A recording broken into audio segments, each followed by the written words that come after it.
चंदनपुर नामक गांव में कहीं दूर से एक गुरुजी आए थे। वह लोगों की समस्या का हल करते थे। एक दिन जब गांव में आए तब गांव के लोग गुरुजी के पास आए और अपनी अपनी समस्या बताई। गुरुजी, मेरा नाम रामलाल है। पिछले कई सालों से मेरी फसल खराब हो रही है। खेत में मेहनत तो बहुत करता हूँ, लेकिन कोई न कोई मुसीबत आ ही जाती है। कृपया करके बताएं कि मेरे इस दुख का अंत कब होगा गुरुजी, कब होगा बताएं। पुत्र, तुम्हारे जीवन में कुछ कठिन समय लिखा है, लेकिन तुम्हारे प्रयास तुम्हें इस मुसीबत से निकालेंगे। अगले कुछ दिनों के बाद से शुभ दिन शुरू होगा। तब तक मेहनत करते रहो और हर शनिवार को शनि देव को जल चढ़ाओ, सब ठीक होगा। बाबा जी, मेरे पति हमेशा बीमार रहते हैं। घर की हालात दिन ब दिन खराब होती जा रही है। बच्चों को 2 वक्त की रोटी भी दुश्वार हो गया है। कृपया करके कोई रास्ता बताइए। पुत्री, चिंता मत करो। अपने पति को हर रोज काढ़ा पिलाओ और अपने घर के अंदर दीप जलाओ और भगवान का नाम जपो। ईश्वर की कृपा से तुम्हारे दुख खत्म होंगे।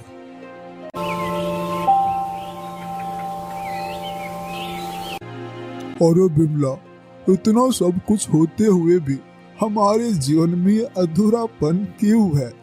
ईश्वर ने हमें सब कुछ दिया, पर वो खुशी नहीं दी जिसका इंतजार कई वर्षों से कर रहे हैं। आप सही कह रहे हैं जी। हमारे पास सब कुछ है, लेकिन माँ बनने का सौभाग्य तो मेरे नसीब में है ही नहीं। शायद मैं अपने आप को ही दोषी ठहरा रही हूँ इसके लिए। अरे ऐसा मत कहो बिमला, ऐसा मत कहो। इसमें तुम्हारा क्या गलती है? नहीं, मैंने तो हर बार यही चाहा कि हमारा एक परिवार हो, एक बेटा हो, हमारे जीवन को खुशहाली से भर दे। लेकिन लगता है कि ईश्वर हमसे कुछ और ही चाहता है। कभी कभी ऐसा सोचती हूँ, काश कोई तरकीब होता, कोई ऐसा रास्ता होता जिससे हमारी अधूरा सपना पूरी हो जाए। हर दिन जब आसपास के बच्चों की आवाजों को सुनती हूँ तो मेरा दिल तो दुखी से भर उठता है। अरे देखो बिमला, हमें धीरज रखना होगा। ईश्वर के घर देर है, अंधेर नहीं।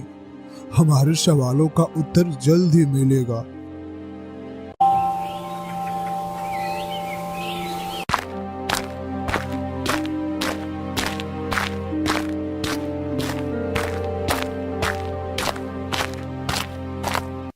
अरे सेठ जी, क्या आपने एक संदेश सुनी?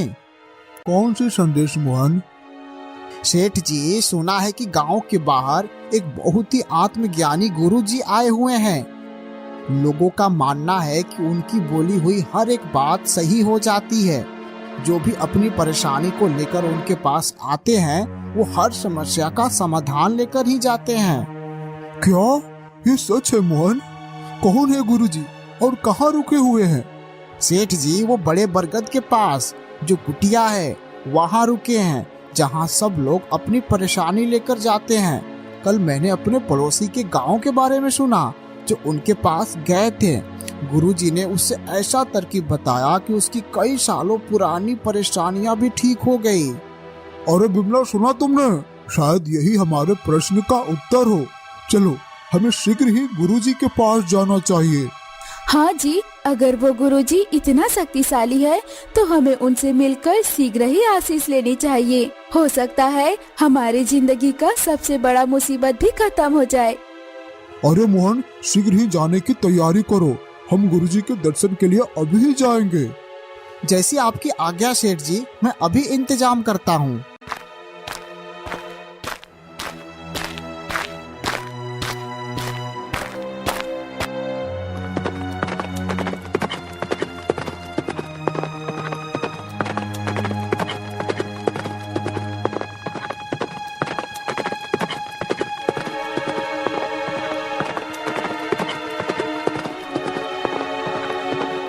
गुरुजी, गुरुजी, हमारी मदद करिए। गुरुजी, हमारी मदद करिए। अरे देखो बेटा, अब तुम रोना बंद करो और बताओ कि तुम्हारी क्या परेशानी है। मैं जरूर तुम्हारे कष्ट का कोई ना कोई हल निकालूंगा। गुरुजी, मेरा कोई औलाद नहीं है। हम दोनों को ही अंदर ये फिक्र सताए जा रही है। हमने आपका बहुत ही नाम सुना है, तभी हम आपके शरण में आए हैं। आप हमारा किस्मत देखकर बताएं कि हमारे जीवन में औलाद का सुख है कि नहीं। देखिए गुरुजी, और बताएं।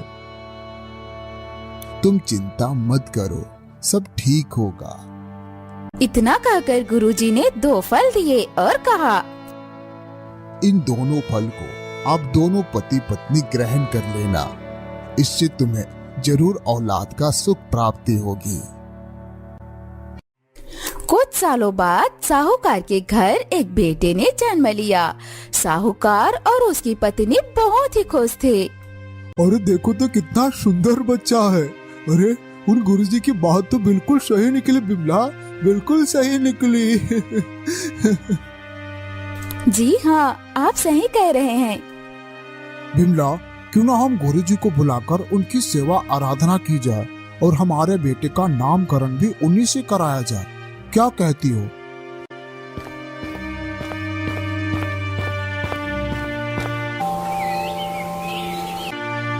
गुरुजी, आप हमारे बेटे का भविष्य देखकर बताइए ना कि हमारा बेटा जीवन में क्या करेगा। अभी इसे बड़ा होने दो, जबकि इसकी आयु 1 वर्ष की हो जाएगी तब इसे मेरे पास लेकर आना। उस वक्त मैं इसकी किस्मत जरूर बताऊंगा। चलो अब मैं चलता हूँ। इतना कहकर गुरुजी वहाँ से चले गए। धीरे धीरे समय बीतता गया। साहूकार का बेटा अब 1 वर्ष का हो गया था। एक दिन साहूकार अपने बेटे को लेकर गुरुजी की कुटिया में जाते हैं, तो साहूकार ने देखा कि वहाँ पर ढेर सारे लोगों की भीड़ लगी हुई थी। तब उसके बेटे ने साहूकार से पूछा, पिताजी, यहाँ पर इतने सारे लोग क्या कर रहे हैं? बेटा, ये गुरुजी है। इन्हें किस्मत का पता चल जाता है और ये सब लोग भी अपने अपनी किस्मत का पता लगाने के लिए यहाँ पर आए हुए हैं। गुरुजी, मैंने सुना है कि आप सबका किस्मत देखते हैं। आप मेरा भी किस्मत देखिए ना। जरूर बेटा, तुम मेरे सामने बैठो, मैं तुम्हारा किस्मत देकर बताता हूँ। गुरुजी ने अपनी दिव्य शक्ति से साहूकार के बेटे के मस्तक को देखा। गुरुजी ने गिनती की तो देखा कि उस साहूकार के बेटे की शादी तो एक गरीब घर की लड़की से होना लिखा है।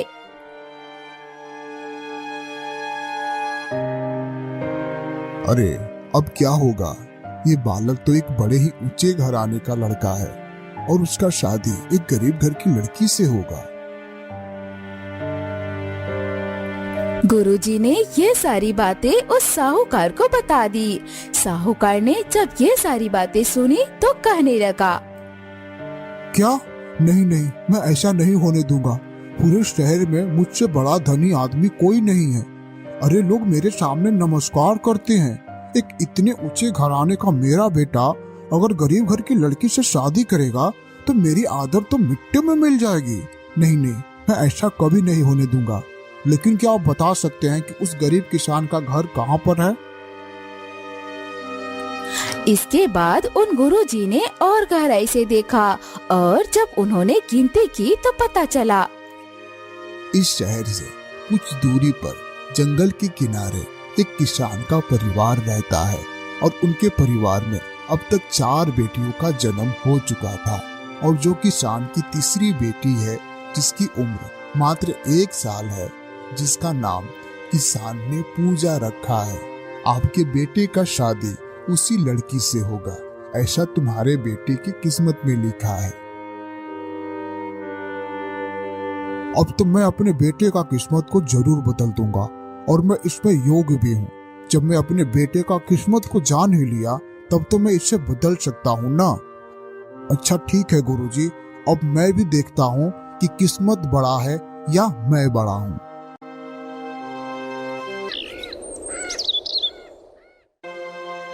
साहूकार एक पंडित का भेष धारण करता है और चलते चलते कुछ दूर बाद उस किसान के घर पहुंच जाता है।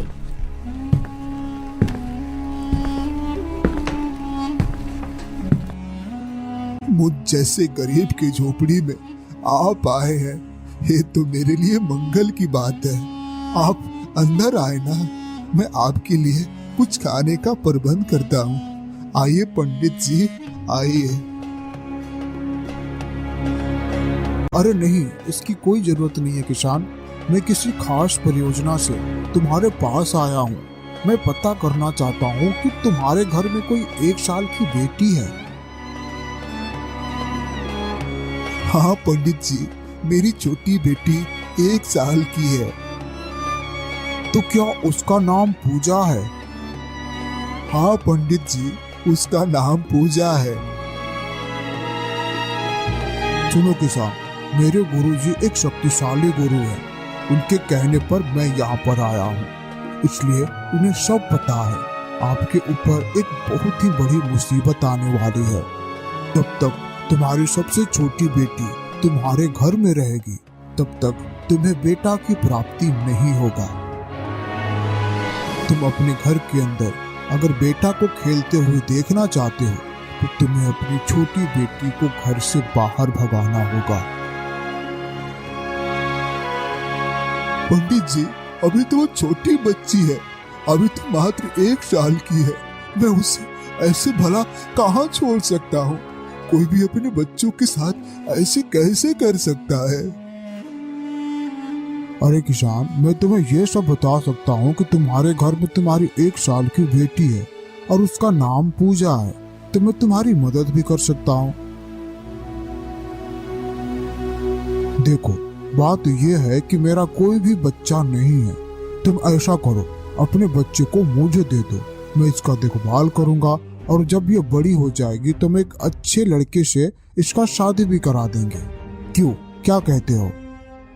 तब वो किसान पंडित की बातों में आ गया और बच्चा पाने की कामना में उसने अपने बेटी को पंडित को दे दिया। पंडित बहुत ही खुश हुआ। अब पंडित के भेष में आया हुआ वो साहूकार था। किसान के घर से बच्ची लेकर वहाँ से चल पड़ा।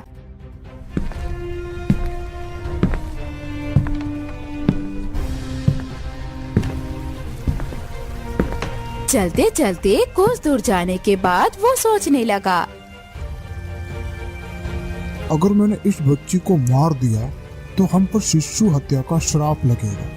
तो मैं ऐसा करूं कि इस छोटी बच्ची को एक लकड़ी के बक्से में रखकर नदी में तैरा देते हैं। इस प्रकार से हमें इससे छुट्टी मिल जाएगा और मुझे शिशु हत्या का श्राप भी नहीं लगेगा।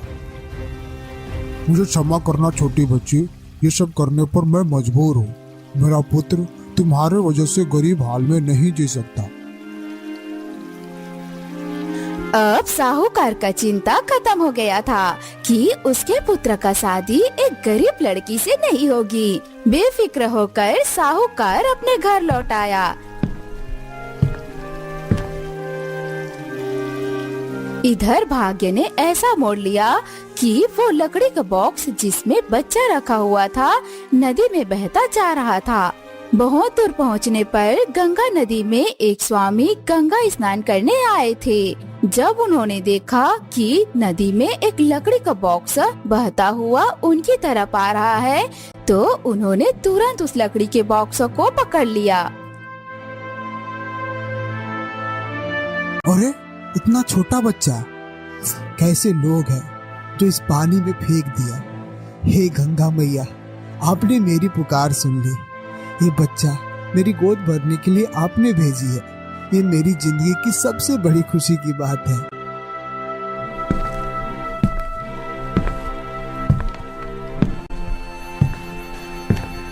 असल बात ये थी कि उनका कोई बच्चा नहीं था। वो हर रोज गंगा माँ से यही पुकारा करते थे कि उनका कोई बच्चा हो।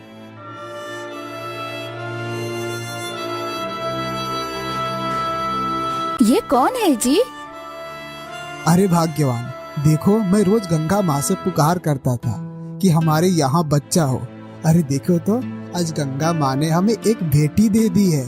ये देखो, आज से हम इसका ध्यान रखेंगे, ये हमारी ही बेटी होगी। और फिर वो स्वामी और उनकी पत्नी उसका देखभाल करने लगे। समय बीतता गया और वो पुत्री अब धीरे धीरे बड़ी होने लगी। कुछ सालों के बाद ही उसकी उम्र शादी के योग्य हो गई। तब स्वामी की पत्नी ने स्वामी से कहा, सुनिए जी, अब हमारी बेटी शादी के योग्य हो गई है। आपको इसकी शादी की कोई फिक्र नहीं। इसके लिए कोई अच्छा सा लड़का खोजिए। और फिर स्वामी अपनी पुत्री के लिए योग्य लड़का का तलाश करने लगे। इस काम के लिए वो आसपास के कई शहरों में गए, पर बात नहीं बनी। फिर एक दिन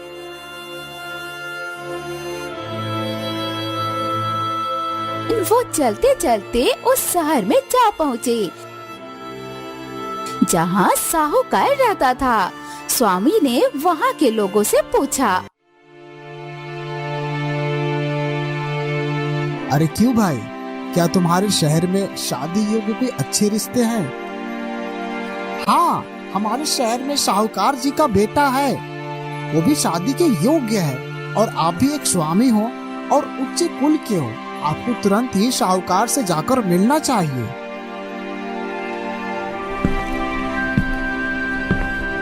स्वामी ने साहूकार जी का घर ढूंढते हुए वहाँ आ पहुँचे। जब वो साहूकार से मिले और कहने लगे, साहूकार जी, मैं एक स्वामी हूँ और मेरी पुत्री शादी के योग्य है। क्या आप अपने बेटे का शादी मेरी पुत्री से करना चाहेंगे? बताइए।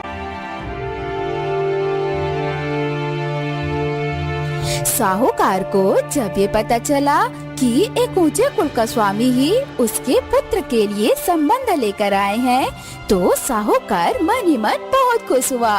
वो सोचने लगा,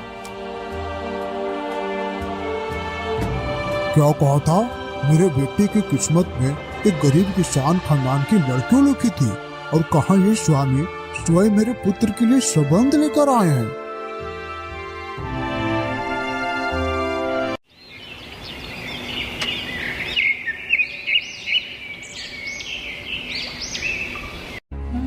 साहूकार तुरंत ही इस शादी के लिए तैयार हो गया। जल्द ही शादी की तैयारी शुरू हो गई और बड़े धूमधाम के साथ स्वामी की पुत्री, जिसका नाम पूजा था, उसकी शादी साहूकार के बेटे के साथ हो गई। देखा, मैंने अपने बेटे का किस्मत बदल दिया। जो उस गुरुजी ने कहा था, मैंने वो बदल दिया। लेकिन साहूकार ये नहीं जानता था कि भगवान का लिखा को कोई नहीं मिटा सकता, स्वयं ईश्वर भी नहीं मिटा सकते। जो जिसके किस्मत में लिखा गया है वो तो होकर ही रहेगा। इस तरह आज उस साहूकार के बेटे का शादी उस कन्या से हुआ जिसे साहूकार ने पानी में फेंक दिया था।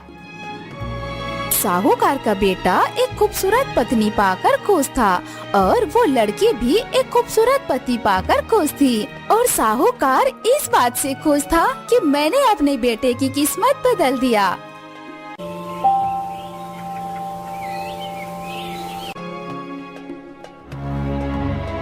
पिताजी, आशीष दीजिए, मैं कारोबार के काम से कुछ दिनों के लिए गांव से बाहर जा रहा हूँ। कुछ दिनों के बाद मैं वापस लौट आऊंगा। ठीक है बेटा, मेरा आशीष तुम्हारे साथ है। जाओ, अच्छे से जाना।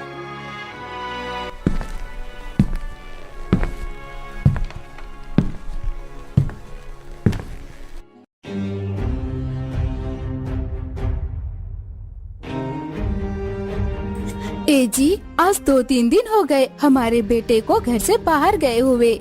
बहू भी अकेलापन अनुभव कर रही होगी। क्यों ना आप बहू को लेकर कुटिया में गुरुजी से मिलकर आए। ठीक है बिमला, मैं ऐसा ही करता हूँ।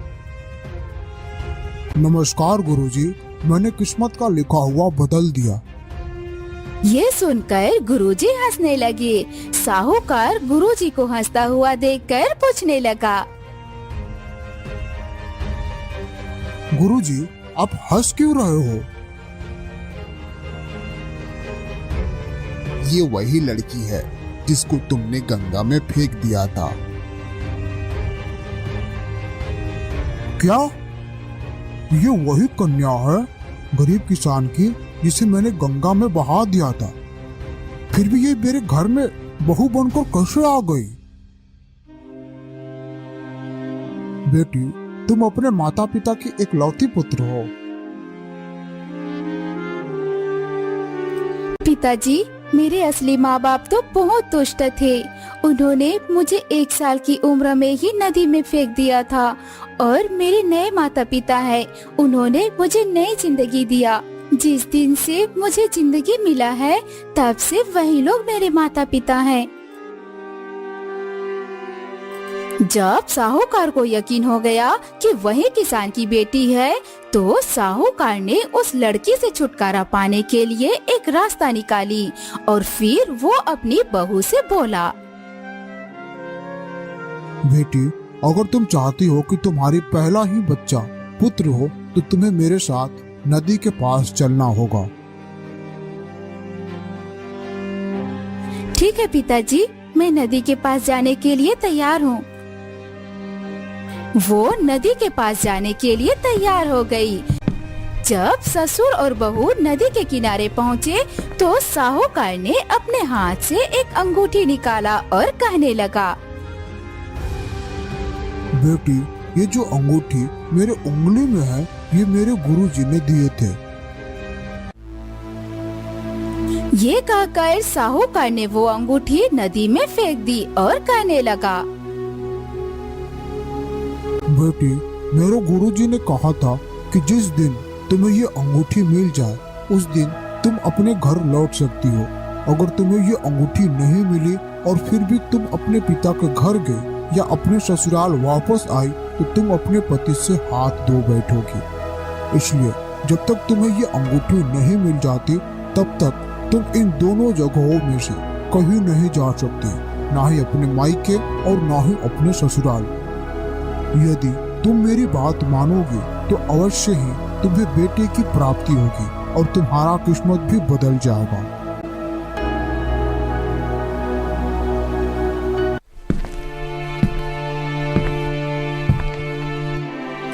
हे भगवान, अब मैं कहाँ जाऊँ? न मेरे पास न कोई अंगूठी है और न कोई सहारा है। पति के घर जाने का कोई रास्ता नहीं और पिताजी के घर भी कैसे जाऊँ? कोई उपाय समझ में नहीं आ रहा है। कुछ दूर चलते चलते रास्ते में एक धनी व्यक्ति अपने घोड़े पर बैठकर घर की ओर जा रहा था। बेटी, तुम इस सुनसान जंगल में अकेले क्या कर रही हो? बहुत ही खतरनाक जंगली जानवर रहते हैं। मैं क्या बताऊं, मैं मुश्किल में हूँ और मेरा इस संसार में कोई नहीं है। तो ये बात ठीक है पुत्री, अगर तुम चाहो तो हमारे साथ चल सकती हो। जब पूजा ने ऐसा सुना तो वो उसके साथ जाने के लिए तैयार हो गई। इस तरह से पूजा को उस धनी व्यक्ति ने अपने घर पर रख लिया।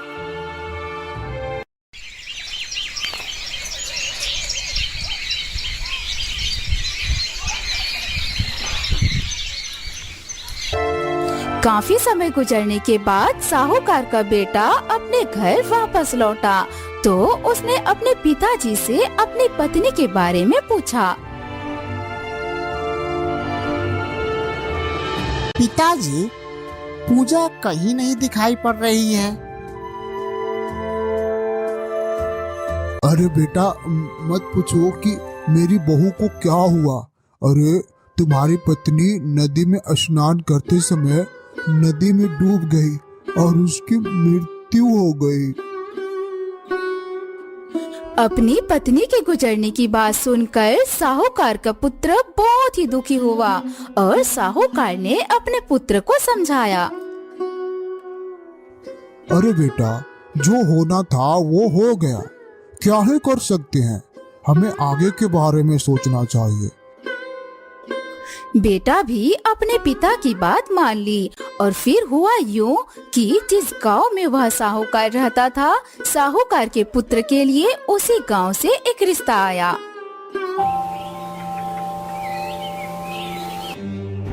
बेटा, तुम्हारी शादी के लिए एक रिश्ता आया है और मैं चाहता हूँ कि हम दोनों शादी से पहले उस लड़की और उसके घर वालों से मिलने चले।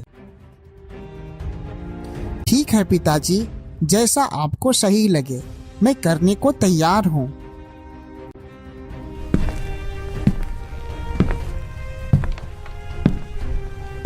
फिर साहूकार और उसका पुत्र दोनों उस धनी व्यक्ति के घर की ओर चल पड़े। अब उस अंगूठी का हाल भी सुनिए जो साहूकार ने नदी में फेंकी थी। हुआ ऐसा, वह अंगूठी मछली ने निगल लिया था। जब किसान काम करके घर की तरफ जा रहा था, तभी उसने देखा कि नदी के किनारे मछलियाँ उछल रही थी। तभी किसान ने सोचा, आज तो सब्जी लेने की जरूरत ही नहीं, क्यों ना मछली ही पकड़ लेता हूँ। किसान ने ढेर सारा मछली पकड़ लिया। क्यों ना बाजार में जाकर बेच दूं और कुछ पैसे भी मिल जाएंगे। किसान ने सारी मछलियाँ लेकर बाजार में बेच दिया। जो मछलियाँ बची थी, वह मछलियाँ धनी व्यक्ति ने ले लिया और घर आया। बेटी, मैं मछलियाँ लेकर आया हूँ, आज तुम अच्छे से बनाओ। ठीक है पिताजी, बना देती हूँ। पूजा जब मछलियाँ काट रही थी, तभी वही अंगूठी निकली जो उसका ससुर नदी में अंगूठी फेंका था।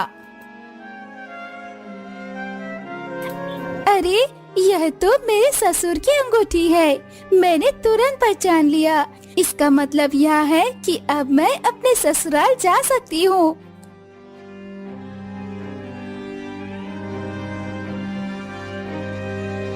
अरे ओ मेरे मित्र, कैसे हो? आज अचानक में कैसे आना हुआ?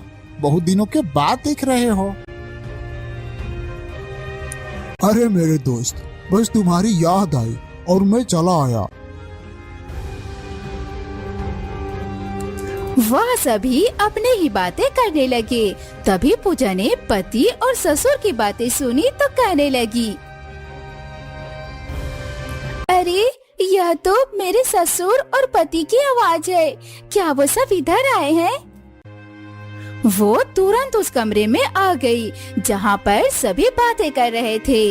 अपनी पत्नी को जिंदा देखकर साहूकार के बेटे की आंखें खुली की खुली रह गई और कहने लगा, क्या ये कैसे हो सकता है? पिताजी, आपने तो कहा था कि मेरी पत्नी की मृत्यु हो गई है, परंतु ये तो जिंदा है और मेरे सामने खड़ी है। अपनी बहू को सही सुरक्षित अपने सामने देखकर साहूकार की आंखें फटी की फटी रह गई। कुछ समय के लिए वह बिल्कुल चुप हो गया और फिर कहने लगा, पुत्र, मैं तुमसे झूठ बोला था कि तुम्हारी पत्नी नदी में डूब गई। असल में ये तुम्हारी पत्नी है। मैं बहुत कोशिश किया कि किस्मत के लिखे को मिटा सकूं, परंतु मैं ऐसा नहीं कर पाया हूँ। इस लड़की को मैंने कई सालों पहले नदी में फेंक दिया था ताकि ये मर जाए, परंतु फिर भी इसकी विवाह तुम्हारे साथ हुई। विवाह होने के बाद मैं फिर से पूरा कोशिश किया कि ये तुम्हारी जिंदगी से दूर चली जाए, लेकिन फिर भी आज ये तुम्हारे सामने खड़ी है। मैं कितनी कोशिश कर लूं, लेकिन भगवान के लिखे हुए विधान को मैं नहीं बदल सकता पुत्र, नहीं बदल सकता। यह कहते हुए साहूकार की आंखों में आंसू भर आए और उसने अपने पुत्र से कहा, पुत्र, तुम्हारे किस्मत में लिखा था। मैं नहीं चाहता था कि एक गरीब किसान के गरीब खानदान की बेटी मेरी बहू बने, लेकिन इतना मेहनत के बाद भी मैं तुम्हारा किस्मत नहीं बदल सका। मुझे क्षमा कर दो पुत्र, मुझे क्षमा कर दो। तुम भी क्षमा कर दो बहू।